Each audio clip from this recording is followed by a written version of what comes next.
Good morning, students. Welcome in my YouTube classes. I am Rahul Gupta, science expert. Let's start. Chapter 7 Equilibrium, videos 3rd. Subscribe my YouTube channel Chemistry Learning with Rahul Gupta. And that is Chapter 7 Class 11th Equilibrium. Students हम बात कर रहे थे acid base और salts की Arrhenius concept में। चलिए आगे बात करते हैं आर्हीनियस कॉन्सेप्ट ने कैसे एसिड और बेस को एक्सप्लेन किया था। आपको पता है, आपने पढ़ा भी था लास्ट वीडियो में कि एसिड्स वो होते हैं जो हाइड्रोजन आयन वाटर में डिसॉल्व होने पर देते हैं। और ये एसिड वर्ड जो है ये एडस, जिसका मतलब होता है श्योर, लैटिन लैंग्वेज से लिया गया है। इसमें जैसे कि आपका एग्जाम्पल है लेमन है, ऑरेंज है, विनेगर है, जूस है, जिनमें आपका सिट्रिक और एस्कॉर्बिक एसिड प्रेजेंट होता है। इसके अलावा आपका जो है बेस होता है, बेस जिसमें हाइड्रोनियम आयन प्रेजेंट होता है, OH आयन वाटर से रिएक्शन करेगा तो वहां पर वो भी क्या करेगा, आपका OH आयन में अलग सेपरेट आउट हो जाएगा। सो स्टूडेंट्स हम बात कर रहे थे लिमिटेशंस ऑफ आर्हीनियस कॉन्सेप्ट की। चलिए first one, it is limited two aqueous solution only. ये केवल क्या था, एक्वस सॉल्यूशन के लिए था, यानी कि जहां पर केवल वाटर प्रेजेंट हो, चाहे वो एसिड हो बेस हो। Some substance exhibit the properties of a base though they don't have hydroxyl ion, जिसे ब्रांस्टेड और लॉरिस ने एक और न्यू थ्योरी दी थी।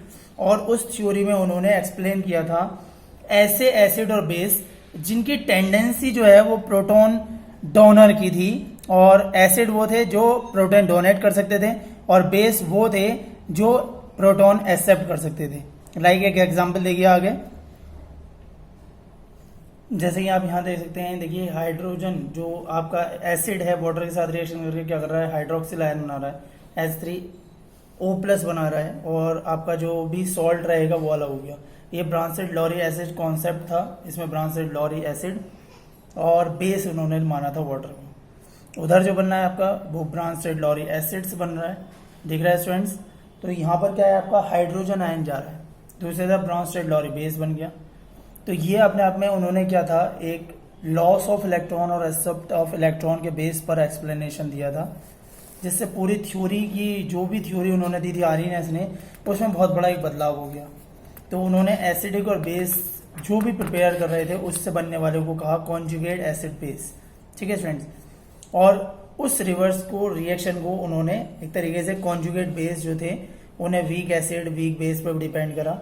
लाइक दैट इक्वेशन, इस इक्वेशन में आपको दिख रहा होगा यहाँ पर, देखिए एसिड और बेस जो है वो उनसे जो भी बन रहा है वो कॉन्जुगेट एसिड और कॉन्जुगेट बेस कहलाएगा। ठीक है स्टूडेंट्स,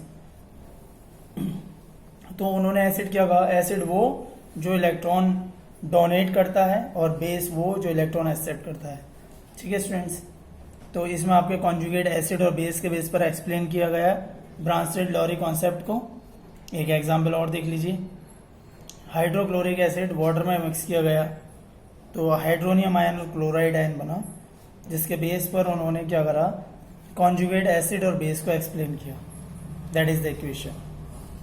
तो जो कॉन्जुगेट एसिड्स हैं और बेस है उसका पेयर दिखाया गया है। देखिए यदि कुछ भी बनना है, लाइक अमोनिया से अमोनियम आयन बनना है, वाटर से हाइड्रोक्सिल आयन बनना है, तो अमोनिया का अमोनियम आयन क्या बन रहा है वहां पर, देखिए ये दोनों ब्रांस्टेड लेस आपका ब्रांस्टेड लॉरी बेस, वो एसिड, उधर वो एसिड और वो बेस। तो इनका आपस में एक दूसरे से इंटर कनेक्शन है, जोड़ है, इसीलिए उसे कहा गया कॉन्जुगेट। कॉन्जुगेट का मतलब जुड़ा हुआ। जैसे इस रिएक्शन में देख सकते हैं बाय द स्ट्रक्चर। ठीक है स्टूडेंट्स, तो इसमें आपका ये जो डिपेंड कर रहा है, ये एक लिमिटेशन देख लेते हैं। ये थ्योरी एक्सप्लेन जो है फेल हो गई थी थ्योरी से, क्योंकि जो है कुछ ऐसे भी इन्वॉल्व होते हैं जो प्रोटॉन ट्रांसफर नहीं करते हैं। कुछ रिएक्शंस ऐसी होती हैं जिनमें एसिड और बेस जो है वो प्रोटॉन ट्रांसफर नहीं करते हैं, लाइक दैट रिएक्शन। और इसके अलावा इलेक्ट्रॉन डिफिशिएंट मॉलिक्यूल्स जो थे AlCl3 या BCl3, ये एक्सप्लेन नहीं कर पाए थे। उसके बाद लुइस ने एक थ्योरी दी थी एसिड और बेस की, जिसे हम मॉडर्न थ्योरी कहते हैं। तो उनके अनुसार एसिड वो थे जो इलेक्ट्रॉन पेयर एक्सेप्ट करते हैं, और बेस वो थे जो इलेक्ट्रॉन पेयर डोनेट करते हैं। ठीक है, तो उन्होंने इस चीज पर बेस थ्योरी दी थी लुइस ने। तो लुइस जो थ्योरी दी थी 1923 में दी थी, और उन्होंने कहा an acid as a species which accept electron pair and base which donate an electron pair. Like यहाँ पर अमोनिया जो है वो आपका ब्रांस्टेड लॉरी बेस था, तो वो बेस जो है इलेक्ट्रॉन पेयर डोनर था, और जो एसिड्स था वो वहाँ पर इलेक्ट्रॉन पेयर एक्सेप्टर था। Like this type of neutralisation reaction acid plus base is equal to salt plus water molecule, ये एक टाइप की जनरल रिएक्शन ली गई है। अब देखिए यहाँ पर देखिए बोरोन ट्राइफ्लोराइड और अमोनिया की रिएक्शन, तो इनका जो कॉम्बिनेशन बना वो इलेक्ट्रॉन डोनर इलेक्ट्रॉन एसिड। अब लुईस थ्योरी को फेल होने की कंडीशन क्या थी, उन्होंने एसिड और बेस की स्ट्रेंथ एक्सप्लेन नहीं की, उन्होंने कोऑर्डिनेट कोवैलेंट बॉन्ड की इन्फॉर्मेशन नहीं दी कि वो कैसे फॉर्मेशन होते हैं, पर मोस्टली आज भी इस थ्योरी को बहुत ज़्यादा पढ़ा जाता है। उसके बाद आया आयनाइजेशन और पीएच वैल्यू। देखिए एसिड्स और बेस का जब आप आयनाइजेशन करते हैं तो क्या होता है भाई, मान लो एसिड का आप आयनाइजेशन करें तो H प्लस आयन, और जो भी उसके अंदर क्लोराइड आयन प्रेजेंट हो, सल्फेट आयन प्रेजेंट हो, नाइट्रिक आयन प्रेजेंट हो, तो जो भी होगा वो अलग हो जाएगा। ये जब होगा जब वो वाटर में डिसॉल्व होगा, यानी कि स्ट्रॉन्ग इलेक्ट्रोलाइट्स वहां प्रेजेंट होंगे, 100% डिसोशिएट हो जाएगा, लार्ज नंबर ऑफ आयंस वहां से रिलीज होंगे। एसिड्स में कुछ हमारे एग्जाम्पल में बता रहा हूं आपको, perchloric acid HClO4, hydrochloric acid, hydrobromic acid, hydroiodic acid, nitric acid, sulphuric acid, ये सब स्ट्रॉन्ग हैं और ऑलमोस्ट कंप्लीटली डिसोशिएट हो जाते हैं अपने कॉन्स्टेंट्स आयंस में, but in aqueous medium they are constants जो हैं, इसीलिए ये प्रोटॉन डोनर कहलाते हैं। देखिए यहाँ पर 1 by 1 example, hydrochloric, sulphuric, nitric, perchloric, तो ये कंप्लीट आपके आयनाइज्ड हो जाते हैं, इसीलिए स्ट्रॉन्ग एसिड कहलाते हैं। स्ट्रॉन्ग बेस की बात करते हैं। स्ट्रॉन्ग बेस में आपका lithium hydroxide, sodium hydroxide, caesium hydroxide, potassium hydroxide है, ये भी क्या करते हैं, आयनाइज्ड हो जाते हैं, मेटल अलग हो जाती है, हाइड्रोक्सिल आयन अलग हो जाता है। तो स्ट्रॉन्ग एसिड और स्ट्रॉन्ग बेस की क्या कमांड है वो चीज देख लीजिए। स्ट्रॉन्ग एसिड जब स्ट्रॉन्ग बेस से रिएक्शन करता है तो आपका एक न्यूट्रल सॉल्ट मिलता है और वाटर मॉलिक्यूल बनता है। जैसे कि आप कोई भी एक रिएक्शन ये देख लीजिए, हाइड्रोनियम आयन बन गया, क्लोरीन आयन अलग, ठीक है। तो ये कॉन्जुगेट एसिड बेस पेयर है, जैसे वाटर और हाइड्रोनियम आयन है कॉन्जुगेट एसिड एंड बेस। तो ये चीज आपको यहाँ पर बहुत ध्यान से समझनी जरूरी है, ठीक है students. So the stronger acids donate a proton to the stronger base and stronger acids have very weak conjugate base. जो स्ट्रॉन्गर एसिड्स रहेगा उसका बहुत वीक कॉन्जुगेट बेस रहेगा। स्ट्रॉन्गर एसिड्स में मैंने अभी आपको नाम बताए थे, hydrochloric acid, perchloric acid, hydrobromic acid, iodic acid, nitric acid, sulphuric acid. अब जो ये कॉन्जुगेट बेस देते हैं वो भी समझ लीजिए, chloride ion ClO4 minus, Cl minus, Br minus, I minus, NO3 minus, HSO4 minus, ये बहुत वीक होते हैं, वाटर से भी ज्यादा। सिमिलरली जब कोई एक बहुत स्ट्रॉन्ग बेस आएगा तो वो क्या देगा, एक बहुत वीक एसिड देगा। लाइक HA पार्शियली आपने डिसोशिएट किया एक्वस मीडियम में, तो क्या होगा, जो मेनली कंस्टेंट होंगे अनडिसोशिएटेड होने पर HA मॉलिक्यूल्स। तो जैसे हम वीक एसिड्स की बात करें, नाइट्रस एसिड है, हाइड्रोफ्लोरिक एसिड है, और इसके अलावा आपका एसिटिक एसिड है। तो ये क्या करेगा, स्ट्रॉन्ग कॉन्जुगेट बेस बनाएगा, जैसे NH2 minus, O2 minus, H minus, और ये गुड प्रोटॉन एक्सेप्टर रहेंगे, ठीक है स्टूडेंट्स। तो मैंने इस तरीके से weak acid, weak base, strong acid, strong base की डेफिनेशन को एक्सप्लेन किया। और इसमें कुछ कंपाउंड्स तो ऐसे होते हैं जो बहुत ही कॉमन, बहुत ही यूजफुल इंडिकेटर्स होते हैं, जिन्हें एसिड बेस टाइट्रेशन और H प्लस आयन की कंसंट्रेशन फाइंड आउट करने के लिए यूज किया जाता है। H प्लस आयन की एग्जाम्पल आप सामने देख सकते हैं। तो यदि वीक एसिड है तो वो कॉन्जुगेट स्ट्रॉन्ग बेस बनाएगा, और स्ट्रॉन्ग एसिड है तो वो कॉन्जुगेट वीक बेस बनाएगा, ठीक है स्टूडेंट्स। यहां तक आपको ये बात समझ लेनी चाहिए। आगे बात करते हैं पीएच वैल्यू क्या होती है, कैसे हम आइडेंटिफाई करते हैं। अब आप इंडिकेटर्स तो पता ही है, फिनोफ्थलीन है, ब्रोमेथाइल ब्लू है, या मिथाइल ऑरेंज है, जिनसे हम आइडेंटिफिकेशन करते हैं। तो एसिडिक मीडियम में फिनोफ्थलीन का कोई वो नहीं रहेगा, बेसिक में वो उसे क्या कर देगा, उसे पिंक में कन्वर्ट करता है, धीरे धीरे कर वायलेट। अमोनिया के एक इक्वेशन देख लीजिए, वाटर के साथ हाइड्रोक्लोरिक एसिड की वाटर के साथ रिएक्शन, और ये ब्रांस्टेड लॉरी एसिड और बेस के बेस पर एक्सप्लेनेशन। अब प्योर वाटर की वैल्यू जो होती है वो सबसे ज्यादा आयनाइज्ड होता है, H प्लस आयन और OH minus ion reversible equation में। तो Kc की वैल्यू यदि आप निकालेंगे H प्लस आयन और OH माइनस आयन के लिए, तो ये क्या कहलाएगा, आयनिक प्रोडक्ट ऑफ वाटर कहलाएगा, क्योंकि आयनाइजेशन ऑफ वाटर हमेशा नेग्लिजिबल होती है. So the concentration of water is omitted from the denominator as water is a pure liquid and its concentration remain constant. Water is incorporated within the equilibrium constant to give a new constant Kw, which is called the ionic product of water. H plus ion 1.0 into 10 to the power minus 7 mole per liter, और यही value आपकी H3O plus की रहेगी, क्योंकि H plus और OH minus दोनों equal रहेंगे. जब वैल्यू आपने पुट करी तो दोनों का स्क्वायर बन गया. इसका मतलब Kw का जो हो गया वो वैल्यू आ गई आपकी 1 into 10 to the power minus 7 whole square. ये वैल्यू 25 डिग्री सेल्सियस पर है स्टूडेंट, ये बात ध्यान रखिएगा. तो Kw क्या है, वहां पर टेम्परेचर डिपेंडेंट है equilibrium constant. Like density of water आपको बताया 1000 ग्राम पर लीटर, मोलर मास 18 ग्राम पर लीटर. तो वाटर की कितनी हो जाएगी कंसेंट्रेशन, 55.55 m. ठीक है, तो इसे हम लेट कर सकते हैं 55 को, जो आप डिवाइड करोगे. देखिए न्यूट्रल, एसिडिक और बेसिक के लिए, न्यूट्रल इक्वलेंट, बेसिक में H प्लस आयन ज्यादा, सॉरी एसिड में H प्लस आयन ज्यादा और बेसिक में OH आयन ज्यादा. न्यूट्रल सॉल्यूशन की बात करें तो H plus ion equal to OH ion. Acidic solution में H प्लस आयन ज्यादा होंगे, जैसे मैंने अभी बताया आपको, और बेसिक सॉल्यूशन में OH माइनस आयन ज्यादा रहेंगे. ये चीज आपको ध्यान रखनी है, ये परफेक्ट फिक्स है, एसिडिक, बेसिक और न्यूट्रल.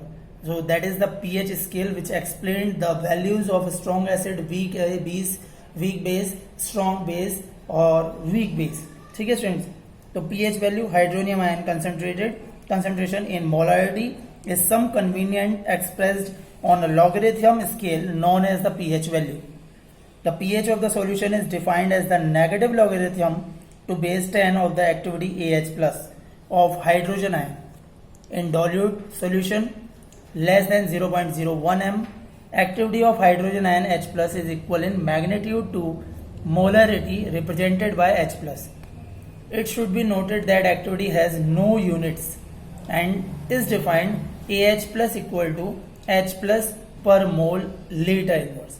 एसिडिक बेसिक के लिए देख ले pH वैल्यू, और न्यूट्रल के लिए 7, एसिड के लिए लेस देन 7 और बेस के लिए ग्रेटर देन 7. अब इसमें कुछ एग्जांपल, इससे तो बिल्कुल अच्छे से पढ़ लीजिएगा. pH स्केल 0 से लेकर 14 तक रहती है और इनके कलर भी डिफरेंट रहते हैं डिफरेंट pH वैल्यूज के लिए. कैसे फाइंड आउट करते हैं, pH मीटर से वैल्यू आइडेंटिफाइड करते हैं. स्टूडेंट्स जनरली लैब में ये आपके pH मीटर रहते हैं जिनसे हम pH वैल्यू को आइडेंटिफाई कर सकते हैं, टेस्ट कर सकते हैं. Kw के लिए मैं जो वैल्यू बता रहा था वो देख लीजिए. So measurement of pH value of a solution is very essential as its value should be known when dealing with biological and cosmetic application. The pH of a solution can be found roughly with the help of pH paper that has different color in solution of different pH. Nowadays, pH paper is available with 4 strips on it. The different strips have different colors. At the same pH, the pH is in the range of 1 to 14, can be determined with an accuracy of 0.5 using pH paper. pKw क्या रहेगा, pH और pKh के equal रहेगा. तो देखिए alkaline किधर रहेगा, acidic किधर रहेगा, 7 न्यूट्रल है. तो ये pH वैल्यू जो है 4 कलर में ही रहता है आपका, जैसे कि ये 4 कलर हैं भाई, डार्क रेड है, लाइट रेड है, व्हाइट है, लाइट ब्लू है, डार्क ब्लू है. तो ये डिसोसिएशन कांस्टेंट को एक्सप्लेन कर रहा है आपका pH वैल्यू जो है. ठीक है स्टूडेंट्स, जो pKw है एक बहुत इंपॉर्टेंट क्वांटिटी है एक्वस सॉल्यूशन के लिए और कंट्रोल करती है relative concentration of hydrogen and hydroxyl ion as their product is also constant. It should be noted that the pH scale is logarithm. Logarithmic की वैल्यू होती है. A change of pH by just 1 unit also means change in H plus by a factor of 10. ठीक है student. Similarly hydrogen ion concentration change कर देगी क्या, H plus changes by a factor of 100. The value of pH changes by 2 units. Now you can realize why the change in the pH with temperature is often ignored. यानी pH value जो है वो change हो जाती है temperature की वजह से. ये है आपका डिसोसिएशन कांस्टेंट जिसकी हम Ka की बात कर रहे थे, K अल्फा की बात कर रहे थे. Kc इक्विलिब्रियम कांस्टेंट और K alpha dissociation constant not affected by that. यहां पर आप जो है ये डिसोसिएशन कांस्टेंट कहलाएगा. K alpha equal to H hydronium ion A minus or Ha. So stronger the weak acids, greater is the extent of dissociation, greater are the concentration of hydronium ion and A minus ion, that is equal to. तो ionization आप weak acids के लिए करेंगे तो हम dissociation और ionization constant निकालते हैं जिसे हम अल्फा से रिप्रेजेंट करते हैं और डिग्री ऑफ एसोसिएशन है अल्फा. ठीक है. At a given temperature T, Ka is the mixture of strength of acid Hx. Larger the value of Ka, the stronger is the acid. यदि Ka की value larger है तो stronger रहेगा acid. K is a dimensionless quantity with the understanding that the standard state concentration of all species is 1 m. अब कुछ value और मैं आपको यहाँ पर दिखाऊंगा इनिशियल आयनाइजेशन कांस्टेंट की, जिसमें HF, HNO2, HCOOH, CH3COOH, C6H5COOH, HClO और HCN और C6H5OH. ये कुछ वैल्यू आपको आयनाइजेशन कांस्टेंट में भी अब मैं आपको दिखाऊंगा. तो देखिए के अल्फा क्या आ गया आपके पास आयनाइजेशन कांस्टेंट में. तो वैल्यू आई है अप्रॉक्स 0.66 से 1 × 10⁻⁻⁶. तो पी के इक्वल टू माइनस लॉग के. तो ये फॉर्मूला है आपका जो उस एक्सटेंडेड क्वांटिटी को एक्सप्लेन करता है. देखिए इस तरीके से, और इसमें के की वैल्यू गिवन है और पी के की वैल्यू भी गिवन है. दिख रहा है student. Iodo acidic acid, bromo acidic acid, chloro acidic acid, fluoro acidic acid, सबकी वैल्यू डिफरेंट है. You can check that. इसके कुछ स्टेप्स हैं कैसे आप पीएच वैल्यू आइडेंटिफाई करते हैं. 4 स्टेप है. So the ionisation constant of hydrocyanic acid is 4.9 × 10⁻⁻10. Calculate कर लेंगे. डिसोसिएशन डिग्री और कंसंट्रेशन गिवन है आपको ऑल स्पेसीज की. पीएच वैल्यू गिवन है आपको 0.1 N. Solution of HCN, hydrogen cyanide.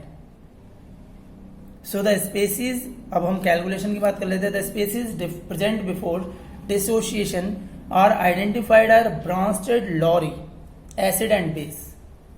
देखिए किस तरीके से हम फाइंड आउट करेंगे. Second, balance equation for all possible reactions. Third, the reaction with the higher K is identified as the primary reaction whilst the other is a substitutory reaction. Last one step, enlist a tabular form the following values of each of the species in the primary reaction. First one, initial concentration, change in concentration or equilibrium concentration. Next, fifth step, substitute equilibrium concentration into equilibrium constant equation for principal reaction and solve for alpha. Alpha जैसे कि मैंने जो आपको बताया था degree of dissociation. दिख रहा है आपको सामने लिखा हुआ है सॉल्व फॉर अल्फा. देखिए इस तरीके से वैल्यू निकालेंगे यहाँ पर अल्फा के लिए आप वैल्यू. और लास्ट वन रहता है आपका calculate the concentration of species principal in principal reaction and calculate pH is equal to minus log H3O+, यानी hydronium ion. So that above mentioned methodology has been educated in that. दिख रहा है student आपको ये अलग अलग step में कैसे हम डिसोसिएशन कांस्टेंट को कैलकुलेट करते हैं. बहुत ही इंपॉर्टेंट टर्म है जिसे आपको पढ़ना जरूरी है. तो यहां से अल्फा की वैल्यू निकल के आ गई. रूट ले लेंगे आप, अल्फा की वैल्यू निकल के आ जाएगी आपके पास. So alpha is 49 × 10⁻⁻10. रूट में निकालेंगे तो 7 × 10⁻⁻5 आ जाएगी अल्फा की value. So that is the value for the equation of dissociation constant. ये आपके पास डिसोसिएशन था अल्फा 7 × 10⁻⁻5. अब इक्विलिब्रियम कांस्टेंट कैलकुलेट करेंगे फॉलोइंग रिएक्शन के लिए, Cn- और H3O+ के लिए.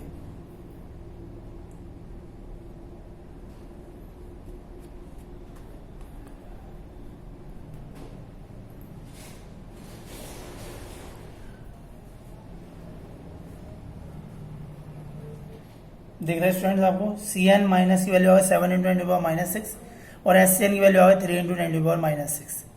और अल्फा की वैल्यू तो आपको गिवन थी. अब पीएच वैल्यू कैलकुलेट करेंगे सॉल्यूशन के लिए.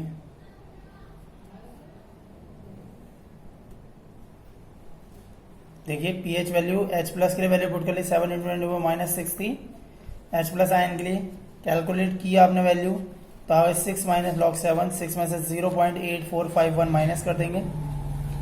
आपके पास आंसर आ जाएगा 5.1549. That is the value of pH of this solution. समझ में आया students. So that is very important students, आप इसे नोट करें और अपनी कॉपी पर वर्क करें इसका। एक और इक्वेशन देख लीजिए, BOH B प्लस और OH माइनस में ये बेस आयनाइजेशन कांस्टेंट हम कैलकुलेट कर रहे हैं। बेस आयनाइजेशन कांस्टेंट कैसे कैलकुलेट करते हैं, ये हम पहले वीक बेस लेंगे, ये वीक बेस अपने आप में, और फिर उसका डिसोसिएशन कांस्टेंट कैलकुलेट करेंगे। तो देखिए KB इक्वल टू आ जाएगा आपका B प्लस OH माइनस और BOH। तो KB इक्वल टू क्या आ गया आपके पास, यदि आप लेट करें कंसंट्रेशन तो इनिशियल C और उसकी 0 फिर इक्विलिब्रियम बस C ब्रैकेट 1 माइनस अल्फा, उसके C अल्फा, उसकी C alpha, degree of dissociation क्या आ गई, अल्फा आ गई। वैल्यू पुट करेंगे उसकी, तो वैल्यू पुट करिए आपने, कितना आ गया आपके पास, आ गया C alpha square upon C bracket 1 minus alpha. भाई ये तो आ गई आपकी वैल्यू। तो इसमें भी कुछ एग्जाम्पल हैं आपके, जैसे डाइमिथाइलामीन है, ट्राइथाइलामीन है, अमोनिया है, क्यूनिलिन है, ये एक प्लांट प्रोडक्ट होता है क्यूनिलिन, प्रीडीन है, एनालिन है, यूरिया है। यूरिया का सबसे पहला कंपाउंड था यूरिया, जिसमें हम कार्बन प्रेजेंट बता रहे थे। जैसे ये एग्जाम्पल देखिए, मिथाइलामीन, डाइमिथाइलामीन, ट्राइमिथाइलामीन, KB और PKB की वैल्यू दे रखी है दोनों के लिए।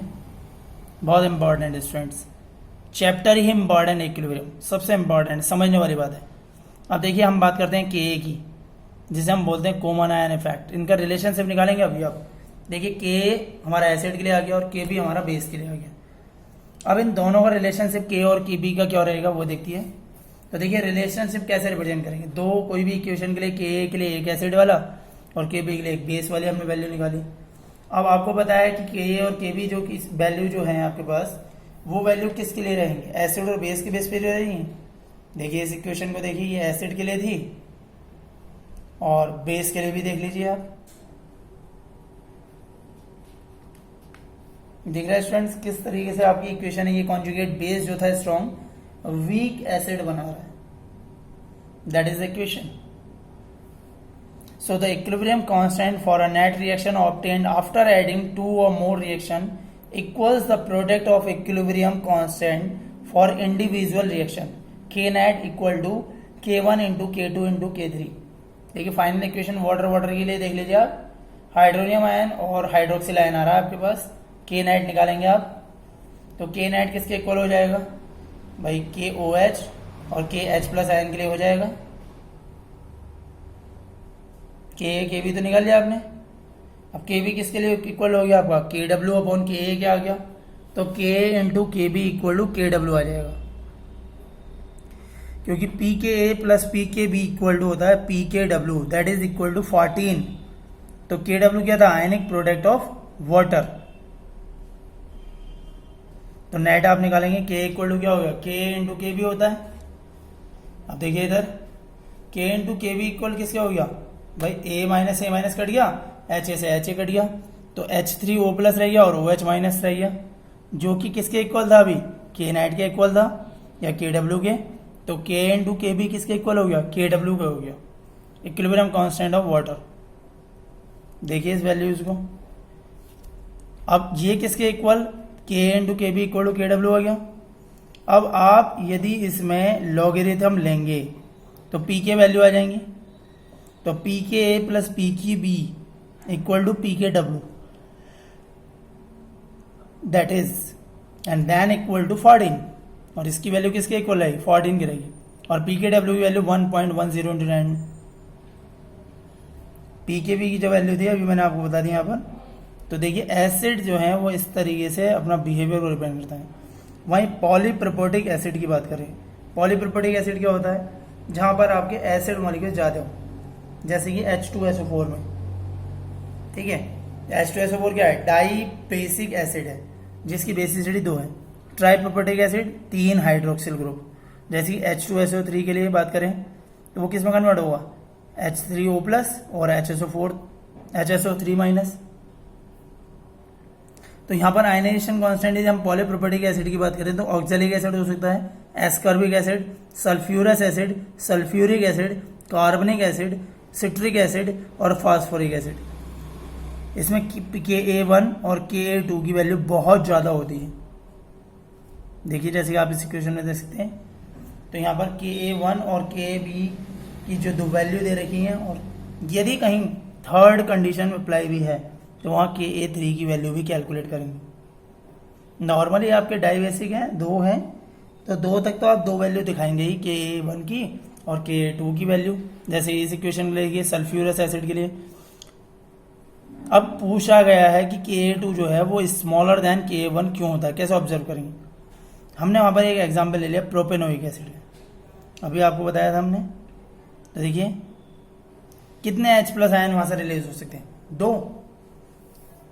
भाई कुछ ना कुछ तो एनर्जी लॉस हुई होगी, जब भी तो आपका दूसरा H आयन चला गया।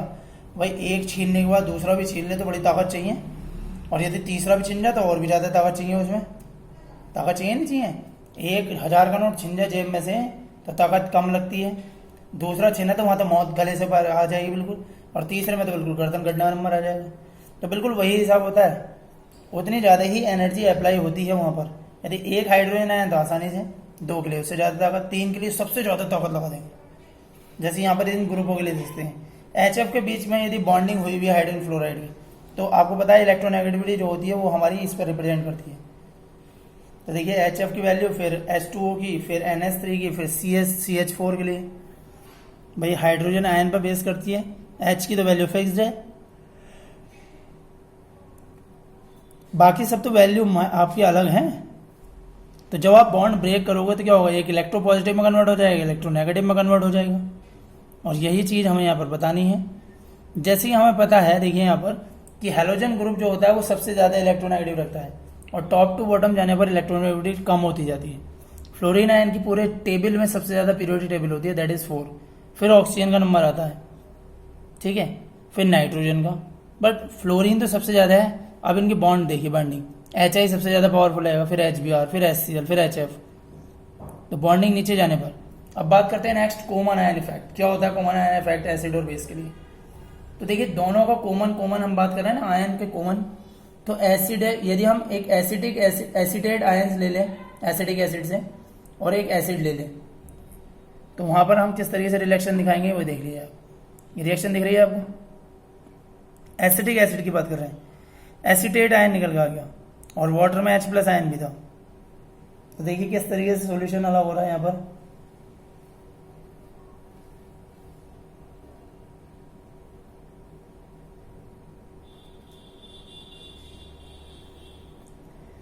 इस इक्वेशन को समझना बहुत जरूरी है।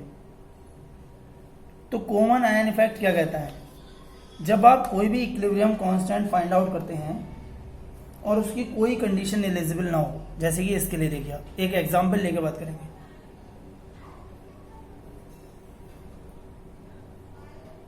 एग्जांपल लिया आपने, एसिटिक एसिड वाला एग्जांपल है, पीएच वैल्यू कैलकुलेट करनी है आपकी। तो कॉमन आयन इफेक्ट आप किसे कहेंगे? H+ ions are added from an external source, then the equilibrium moves in the direction of undissociated acetic acid, in the direction of reducing the concentration of hydrogen ion. This phenomena is an example of common ion effect. अब इसका example लेके देखिए आप, initial और change के लिए। So we can say it can be defined as a shift in equilibrium on adding a substance that provide more of the anionic species already present in the dissociation equilibrium. We can say that common ion effect is the phenomena based on the Lee-Chatterley principle. ठीक है students, ली-चैटरले principal पर depend करता है। Student videos पसंद आ रहे तो videos को like जरूर करें, चैनल को सब्सक्राइब करें। Channel name chemistry learning with Rahul Gupta, और वीडियो शेयर करें अपने दोस्तों के साथ। तो यहाँ पर Ka की वैल्यू आ गई आपके पास, देखिए एसिटिक आयन के लिए, हाइड्रोनियम आयन के लिए और एसिटिक एसिड के लिए। यहाँ से आप X की वैल्यू कैलकुलेट कर लेंगे। तो X की वैल्यू क्या आएगी वो देखिए, क्योंकि K जो होगा वो वीक एसिड्स के लिए बहुत स्मॉल होगा, तो X की वैल्यू भी बहुत स्मॉल आई, 0.1 से भी स्मॉल, लगभग मान लिया हमने कि 0.1 के आसपास। ठीक है स्टूडेंट्स, तो we let that K is very small for weak acids. So if we calculate then X is equal to H+ ion और H3O+ आयन, हाइड्रोजन आयन और हाइड्रोनियम आयन, दोनों को एक्सप्लेन कर रहा है X वहां पर जो है। अब हम कैसे एक्सप्लेन करेंगे उस चीज को भी ध्यान समझ लीजिए। तो देखिए पीएच हमने वैल्यू पुट कर दी वहां पर तो वैल्यू आ गई 4.74। It means that is the weak base. Stronger के लिए वैल्यू आपकी 2 से नीचे ही होनी चाहिए, 0 से 2 के बीच बनाइए। तो acid plus base is equal to salt plus water, ये तो न्यूट्रलाइजेशन रिएक्शन में आपने पढ़ा ही है, ठीक है। तो अब बढ़ते हैं बफर सॉल्यूशन। बफर सॉल्यूशन क्या होता है? So the solution which resist change in the pH on dilution और with the addition of small amount of acid और alkalies are called buffer solution. यानी कि जो पीएच ऑन डाइल्यूटेशन और small amount में ऐड करने पर एल्कली मेटल्स में आपकी उसकी जो सॉल्यूशन की जो पीएच वैल्यू होती है वो चेंज कर दे, तो उसे कहते हैं बफर सॉल्यूशन। जैसे बफर सॉल्यूशन में क्या होता है, जैसे आपने कोई भी एसिड में बेस मिक्स करा या कोई और सॉल्वेंट मिक्स करा तो उसकी वैल्यू जो है वो चेंज हो जाएगी वहां पर, और जो वैल्यू वो चेंज होगी वही चीज वहां पर क्या कहलाएगी, आपके पास बफर सॉल्यूशन कहलाएगी। हाइड्रोलाइसिस ऑफ सॉल्ट में तो आपने पढ़ा है कि भाई सॉल्ट को वाटर में मिक्स करा तो वो एसिड और बेस दोनों में कन्वर्ट हो जाएगी, क्योंकि वाटर में H प्लस आयन भी प्रेजेंट है और OH माइनस आयन भी प्रेजेंट है। तो salt formed by the reaction between acid and base in the definite proportion undergo ionization in water. The cation and anion formed on ionization of salt either exist on hydrated ions in aqueous solution or interact with water to reform corresponding acids/base. So depending upon the nature of the salts, the later process of interaction between water and cations/anions or both of the salt is called hydrolysis. The pH of the solution gets affected by the interaction cations जैसे कि Na plus, K plus, Ca2 plus, Ba2 plus of strong base and anions Cl minus, Br minus, NO3 minus, ClO4 minus of strong acids simply get hydrated but don't hydrolysis, and therefore the solution of salt formed from acidic strong acid and base are neutral. Their pH value is 7. और कुछ और भी categories है जिनमें आपके salt of weak acid और strong base ले सकते हैं, जैसे कि आपका CH3COO sodium ethanoid. Salt of strong acid और वीक ले सकते हैं weak base NH4Cl। Salt of weak acids and weak base ले सकते हैं आप CH3COO NH4, acetate ammonium ion, ये आपको यहाँ पर आप ले सकते हैं। ये कुछ एग्जाम्पल्स हैं जिन्हें हम लेंगे। एसिडेट आयन तो आपको पता है किससे फॉर्म होकर बनता है भाई, आप जब CH3COO Na को अलग अलग कर दोगे तो एसिडेट आयन अलग हो जाएगा, सोडियम आयन अलग हो जाएगा। तो यही चीज है रिएक्शन को आयंस में कन्वर्ट करना। जैसे आप इस रिएक्शन को देख सकते हैं, अमोनिया के साथ रिएक्शन कराई, अमोनिया जुड़ गया, बन गया क्या compound CH3COO NH4। Acetate ion में पहले वाटर के साथ रिएक्शन करी, एसिडेट आयन एसिडिक एसिड बन गया, फिर अमोनियम के साथ रिएक्शन करी, अमोनियम हाइड्रोक्साइड बन जाएगा। तो इस तरीके से ये दोनों